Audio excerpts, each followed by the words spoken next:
Vamos aplaudir o Senhor.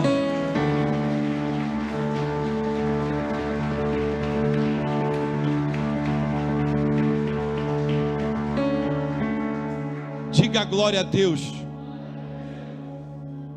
Que Deus abençoe a sua vida poderosamente nessa noite, nesse congresso de homens, onde Deus me dá o privilégio, a oportunidade de poder ministrar a palavra de Deus nesse altar tão ungido, tão abençoado.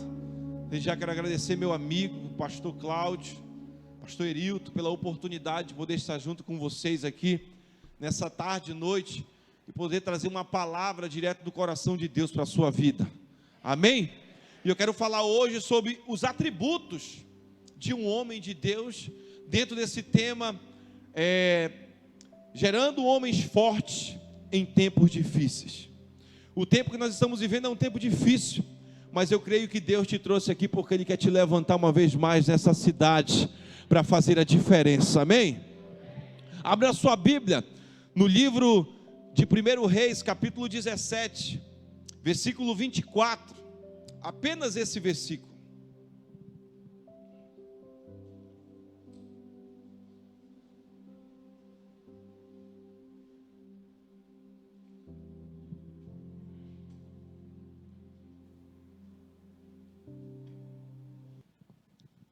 O livro de 1 Reis fica antes de 2 Reis, para facilitar para os irmãos. Amém, irmãos? Quem achou, diga amém. Quem não achou, diga espera um pouco aí, pastor. Amém, vamos esperar então.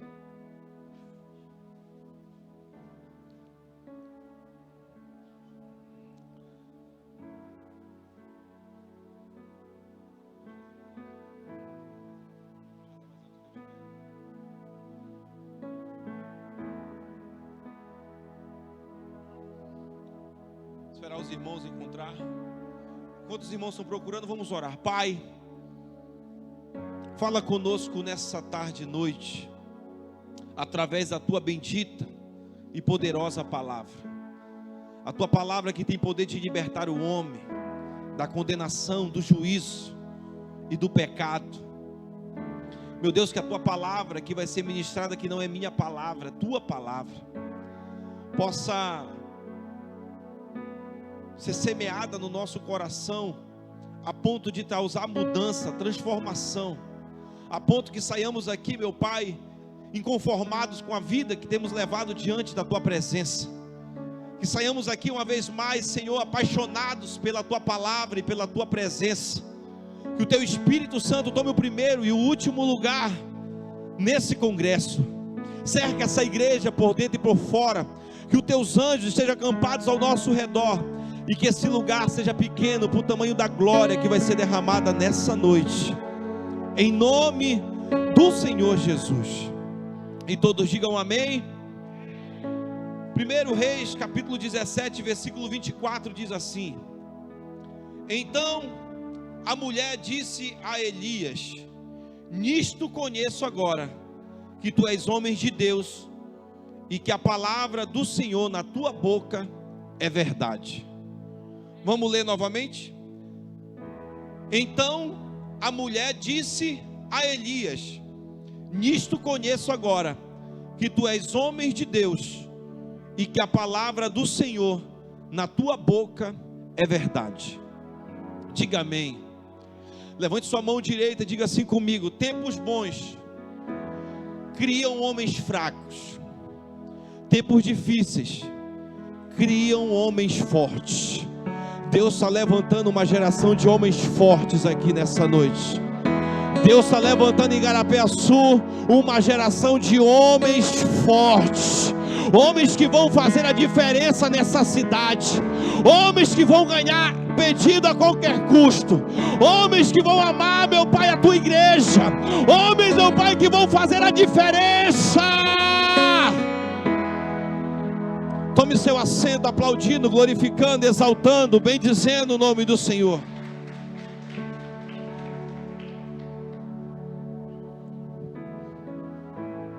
Quero falar hoje sobre, nesse tema, tempos difíceis geram homens fortes. Quero falar sobre os atributos de um homem de Deus. Um homem de Deus, ele tem características. Um homem de Deus, ele tem qualidades. Todo homem de Deus que é liberto, o seu comportamento é diferente, as suas atitudes são diferentes. E esse tempo difícil que nós estamos passando, esse tempo difícil que nós estamos enfrentando desde o ano passado, é um tempo propício para que Deus venha levantar não somente a mim, mas Deus venha levantar a você como boca dele nessa terra. E a viúva de Sarepta disse isso acerca de Elias. Essa viúva olhou para Elias e disse assim para ele: nisto conheço agora que tu és homem de Deus, e que a palavra de Deus, a tua boca, é verdade. Elias foi identificado como um homem de Deus. E você que está aqui comigo nessa noite, você vai concordar que há muitos homens, existem muitos homens, sendo eles famosos, ricos, cultos, inteligentes, mas também tem aqueles que são prostitutos, aqueles que são viciados. Mas homens de Deus, parece que está difícil de encontrar. Mas Deus quer levantar nesse tempo difícil você como um grande homem de Deus. Diga amém. Que embora você seja pobre, mas você vai conseguir enriquecer a muitos. Que embora você esteja no anonimato, mas você ainda assim vai continuar abençoando a vida de pessoas. Embora você esteja fora dos holofotes, mas você vai conseguir iluminar a vida de muitos. Porque é o tempo que nós estamos vivendo, esse tempo difícil, Deus está precisando de homens que tenham coragem de amar a sua esposa como Cristo amou a sua igreja. Deus está precisando de homens que tenham o compromisso de ensinar os filhos pelo exemplo, mais do que pelas palavras. É atrás desses homens que Deus está atrás. Estamos precisando de homens como Abraão, que levantou altares para adorar o Senhor. Estamos precisando de homens como Josué, que disse para a sua nação: eu e a minha casa serviremos ao Senhor. Precisamos de homem como Paulo, que dispôs a sua vida para servir a Cristo, na saúde, na doença, na riqueza, na escassez, em tempo e fora de tempo. É esse tipo de homem que Deus está precisando levantar nesse tempo difícil que nós estamos vivendo. Precisamos de homens que não se dobrem diante da sedução dos prazeres, nem das perseguições do mundo. De homens que não se dobrem em meio ao pecado, de homens que renunciem à sua própria vida para viver a vontade de Deus nesse tempo. É atrás desses homens que Deus está atrás. E eu creio que se Deus se levantar do trono e olhar para Igarapé-Açu nessa noite, Ele vai encontrar não somente um, mas Ele vai encontrar vários aqui nessa noite. Homens que irão fazer a diferença, homens que vão pregar a sua palavra, homens que vão amar a sua esposa, homens que vão levantar altares de adoração a Deus, homens que vão levantar como uma voz profética nesse tempo. Diga glória a Deus. Mas nós podemos identificar que nesse tempo difícil, nós vamos ver alguns atributos de um homem de Deus. E um homem de Deus é alguém que vive na presença de Deus. O homem de Deus, ele é identificado no tempo de crise, no tempo de adversidade, no tempo de tempestade, quando ele vive na presença de Deus. Um homem de Deus tem intimidade com Deus e anda na presença de Deus. Diga amém. E nós vamos olhar hoje para a vida de Elias, do profeta Elias. E Elias era um homem de oração. Se você for observar na epístola de Tiago, capítulo 5, versículo 17, a palavra de Deus vai dizer: Elias era um homem semelhante a nós, sujeito aos mesmos sentimentos, e orou constância para que não chovesse sobre a terra, e por 3 anos e 6 meses não choveu. Elias era um homem que tinha intimidade com Deus, no tempo de crise, no tempo de adversidade, no tempo de luta. Era um homem que tinha a presença de Deus na sua vida. E o que vai fazer eu e você vitoriosos nesse tempo, não é a nossa inteligência, não é o nosso conhecimento, não é a nossa capacidade, mas é a presença de Deus na nossa vida.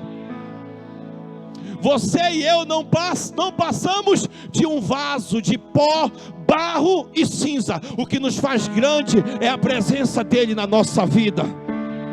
Diga glória a Deus. Você pode aplaudir a ele por isso.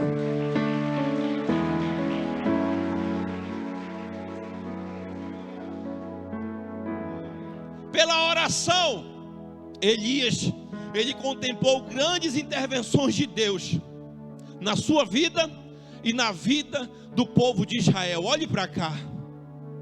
Quando você se dispor a orar, quando você tomar essa decisão de buscar a Deus, de buscar a presença de Deus, tudo que você precisa é decidir orar nesse tempo difícil, porque no dia que você decidir orar, você não vai precisar decidir mais nada.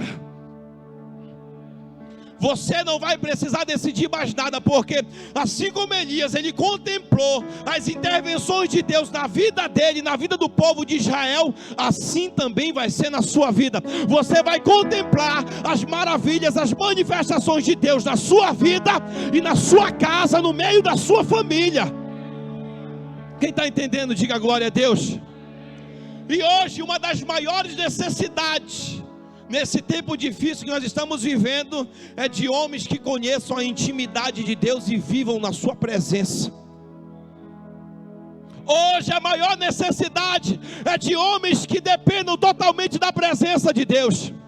E a Bíblia vai falar no livro de 1 Reis, capítulo 18, você pode olhar na sua Bíblia, versículo 36, a Bíblia diz assim: no devido tempo, para se apresentar a oferta de manjares, aproximou-se o profeta Elias e disse: ó Senhor Deus de Abraão, de Isaque e de Israel, fique hoje sabido que tu és Deus em Israel, e que eu sou teu servo, e que segundo a tua palavra fiz todas estas coisas. Responde-me, Senhor, responde-me, para que este povo saiba que tu és Senhor, és Deus, e que fizeste retroceder o coração deles. Então caiu fogo do Senhor e consumiu o holocausto e a lenha e as pedras e a terra, e ainda lambeu a água que estava no rego. O que vendo todo o povo caiu de rosto em terra e disse: o Senhor é Deus, o Senhor é Deus. Deus quer levantar homens de oração nesse tempo. Deus quer levantar homens que queiram intimidade com Deus. Deus quer levantar homens que sejam apaixonados pela sua presença. Deus quer levantar homens que estejam dispostos a largar tudo para viver na presença dEle.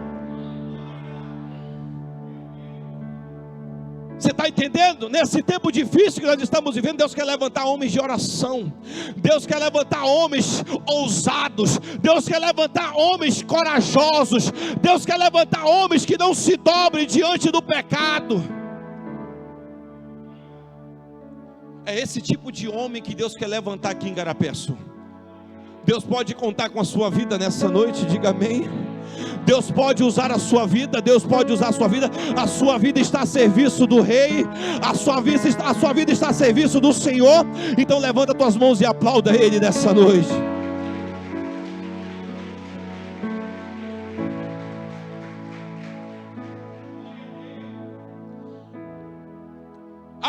Outro atributo de um homem de Deus é que ele é alguém que tem prontidão para fazer a vontade de Deus. Todo homem de Deus, ele anda no centro da vontade de Deus. Olhe para mim, Elias, ele procedia de uma cidade desconhecida, de uma família pobre, de uma família sem projeção. Elias era alguém, eu posso dizer assim, sem expectativa nenhuma. Porém, Deus o levantou. E é Deus que levanta, é Deus quem abate, é Deus quem empobrece, é Deus que enriquece. Porque Deus enviou Elias ao palácio para confrontar o rei Acabe. Deus mandou Elias confrontar o rei Acabe. Depois tirou Elias do palácio, enviou Elias para o deserto. Depois que enviou Elias para o deserto, no deserto Deus começou a trabalhar na vida de Elias, porque Deus quer começar a trabalhar na minha vida e na sua vida, para depois Ele começar a trabalhar através de nós. Então Deus começou a trabalhar na vida de Elias no deserto. Por isso que Deus te trouxe aqui nessa noite, porque o processo da sua vida está quase sendo concluído, porque aquele que disse que viria, vai voltar para buscar a sua igreja, e por isso nós temos que estar preparados. E Deus começou a trabalhar na vida de Elias no deserto. Elias aprendeu a depender do provedor e não da provisão. É no deserto que nós somos treinados. O deserto nunca foi um acidente na vida de Elias, mas fazia parte de uma agenda divina. E assim é na minha vida e na sua vida. Em tempos difíceis, a tempestade, o deserto não é um acidente, faz parte da agenda de Deus na nossa vida. Diga bem. Isso que você tem passado, isso que você tem enfrentado, faz parte do propósito de Deus. O deserto é a escola superior do Espírito Santo. É onde Deus treina os seus melhores soldados. É no tempo difícil, pastor Cláudio, é no tempo de adversidade, é no tempo de guerra, que o soldado aprende a depender do provedor e não da provisão. Ele começa a olhar para Deus e deixar de olhar para as circunstâncias. Por isso que nós temos que tirar os nossos olhos daquilo que nos dá medo e começar a colocar os nossos olhos naquilo que aumenta a nossa fé. Porque nesse tempo difícil que nós estamos vivendo, Deus quer levantar homens que sejam totalmente dependentes dEle. Aí olhe para cá. Quando o estágio no deserto terminou, Deus matriculou Elias num estágio mais avançado. Agora, meu filho, saia do deserto e vá para a fornalha. Mas pastor, não foi Sadraque, Mesaque e Abednego que foram jogados na fornalha? Elias também foi jogado na fornalha. Quando Deus enviou Elias para Sarepta, Deus estava enviando Elias para a fornalha, porque Sarepta significa fornalha. Aí Elias viu 2 milagres estupendos: a multiplicação da provisão e a morte do filho de uma única viúva. Agora olhe para cá. Mesmo Elias sendo acusado injustamente pela viúva que estava de luto, Elias não se defendeu. O que foi que Elias fez, pastor? Elias orou pelo menino morto e Deus levantou o menino daquela situação.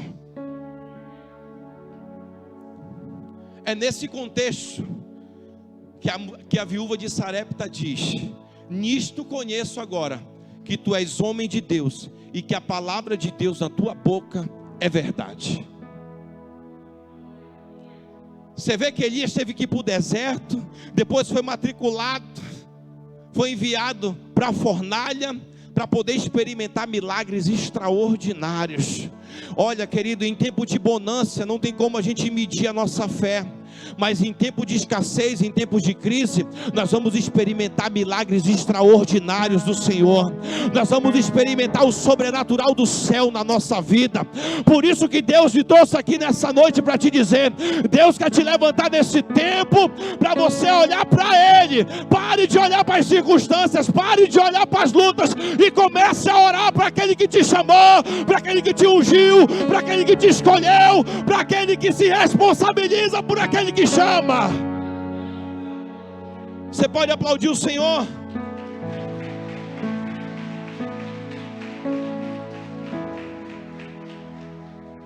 É nesse contexto, é nesse tempo difícil que Elias está vivendo, que ele experimenta coisas extraordinárias, é alimentado pelo corvo. Mas tem uma outra característica que eu quero falar, porque um homem de Deus é alguém que tem coragem de confrontar o pecado. Nesse tempo difícil que nós estamos vivendo, onde muitos estão abandonando a sua fé, onde muitos estão desistindo do seu casamento, onde muitos estão desistindo dos seus filhos, Deus quer levantar homens de Deus que confrontem o pecado, que não se dobrem, que não se corrompam em meio a tudo isso que está acontecendo. Tem muita gente que esfriou na fé, tem muita gente que queimava um dia na presença, outros que um dia estavam aqui adorando o Senhor e hoje não estão mais, mas glória a Deus pela tua vida, porque você está aqui nessa noite adorando a Ele, glorificando a Ele, recebendo mais do Senhor para a sua vida. Elias não foi o profeta da conveniência, porque é mais fácil a gente ser conveniente com aquilo que está acontecendo, mas ele foi um arauto da verdade. Sua bandeira não era agradar as pessoas, e nós vivemos um tempo assim: eu não vou fazer isso porque fulano vai ficar chateado. Não, que fique chateado, mas que a gente venha chamar a atenção de Deus, que a gente venha agradar a Deus nesse tempo difícil que nós estamos vivendo. Ei, não, Deus não te chamou para dobrar o joelho diante do pecado, diante da prostituição. Deus te chamou para dobrar os joelhos diante dEle. Quem está entendendo, diga amém. Era isso que Elias estava fazendo, e a sua bandeira era agradar, não agradar as pessoas, mas chamá-las ao arrependimento. Olha, querido, nós estamos vivendo um tempo que nós precisamos nos arrepender, precisamos dobrar os nossos joelhos e pedir misericórdia para a nossa nação, para as nossas cidades, para os homens que estão se corrompendo. E é esses homens que Deus quer levantar, assim como levantou Neemias, assim como levantou Daniel como intercessores, aqueles que não se dobraram, mas que oraram pela sua nação, para que Deus tivesse misericórdia, e Deus teve misericórdia por causa da oração desses homens. E Elias confronta o rei Acabe. Aí não só confronta, mas chama ele de perturbador de Israel. Olha a ousadia que o profeta tinha, olha a intrepidez que o profeta tinha, porque ele conhecia o Deus que ele servia. Quem está entendendo? Elias confrontou o povo que estava indeciso, o povo que estava em cima do muro. Quantos homens hoje que estão servindo a Deus, mas ainda estão em cima do muro, que ainda se dobram diante de algumas coisas, o vício ainda domina a vida, alguma coisa ainda lhe prende, alguma coisa ainda lhe amarra. Tem homens aqui que tem a perspectiva grande, Deus quer usar de maneira sobrenatural, mas ainda está preso em coisas tão pequenas, em coisas tão mesquinhas, e Deus quer te levantar para te fazer a diferença, e você anda com a vida amarrada ainda em coisas tão pequenas. Deus quer quebrar esses grilhões hoje. Deus quer quebrar aquilo que te prende, Deus quer quebrar aquilo que te amarra, Deus quer quebrar aquilo que te acorrenta, para que de fato você possa dizer que você é livre, que você possa levantar a sua mão, abrir a sua boca e dizer: Deus me tirou do lamaçal de pecado, firmou meus pés sobre uma rocha, e hoje eu sou livre para adorar e glorificar o nome dEle. Ele confrontou o povo: vocês estão indecisos, vocês estão em cima do muro. Confrontou os 450 profetas de Baal, desafiou os 450 profetas de Baal. Será que tem homem desse jeito aqui, com essa coragem? Será que Deus tem homem aqui, tem homem aqui, tem homem aqui, tem?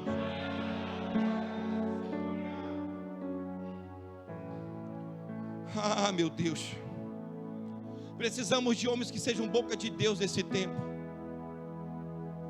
Precisamos de homem que fale a verdade no lar. Olhe para cá.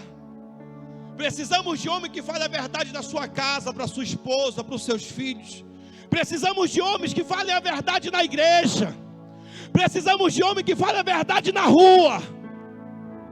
Deus não te chamou para ser crente só aqui dentro da igreja, não. Deus te chamou para te ser crente lá na tua casa, lá no ambiente onde você trabalha. Deus te chamou para você fazer a diferença onde quer que você esteja.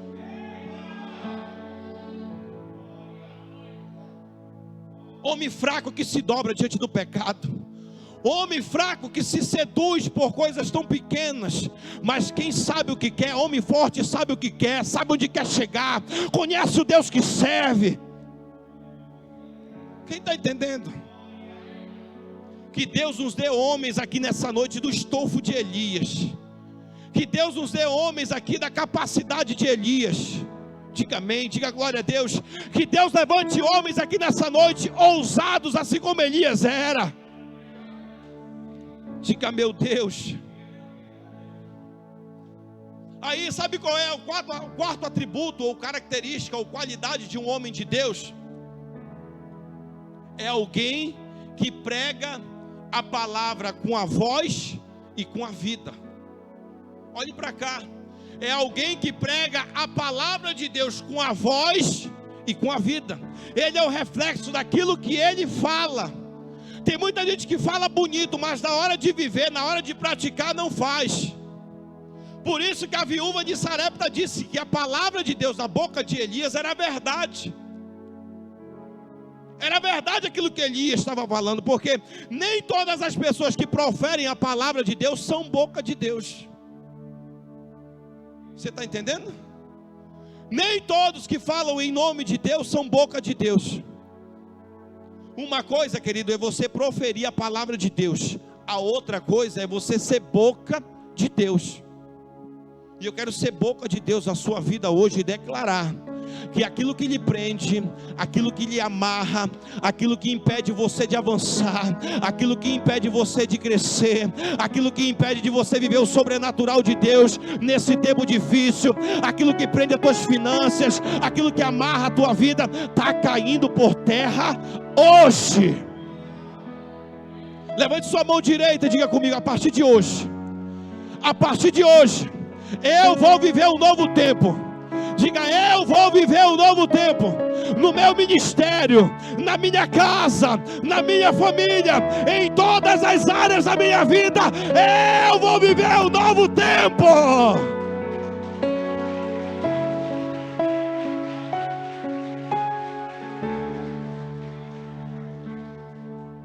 Você quer ver como uma coisa é tão séria? Geazi colocou o bordão na boca do menino que estava morto, e o menino não se levantou. Tem como colocar para mim aqui? 2 Reis, capítulo 4, do versículo 1, capítulo 4, versículo 35, perdão, do versículo 31 ao 35. Olhe para cá. Olha o que acontece aqui.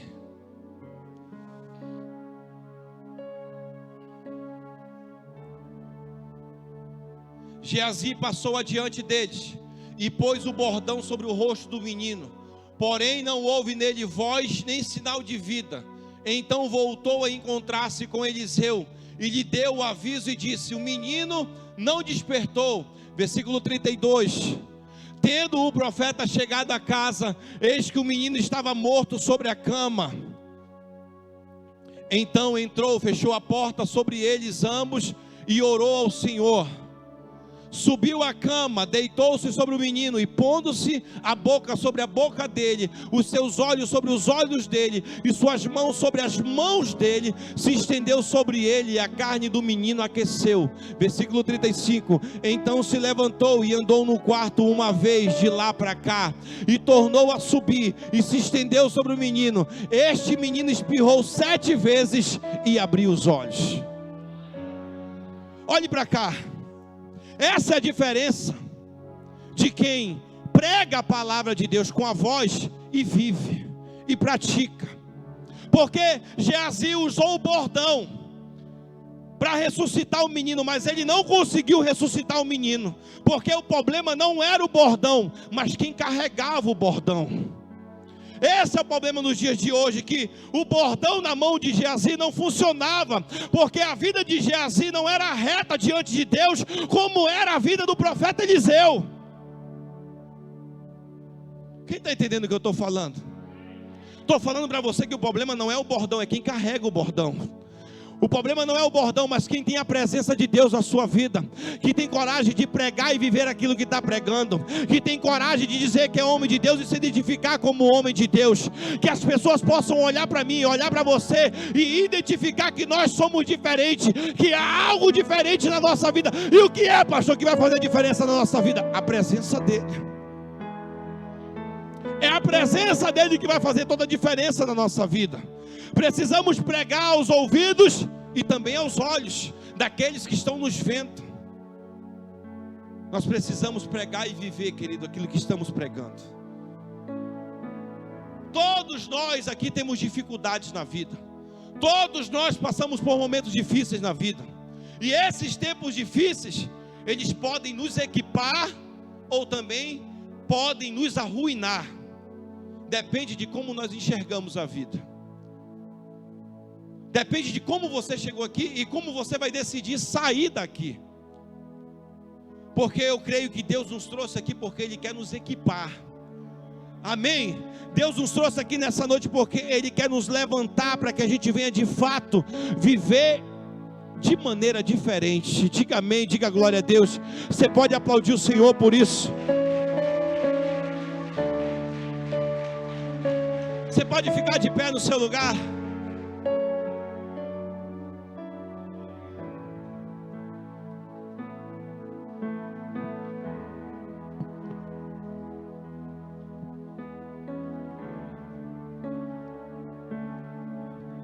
Olhe para cá.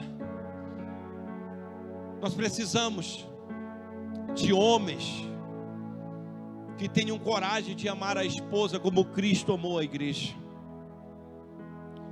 Precisamos de homens que tenham compromisso de ensinar os filhos pelo exemplo mais do que pelas palavras.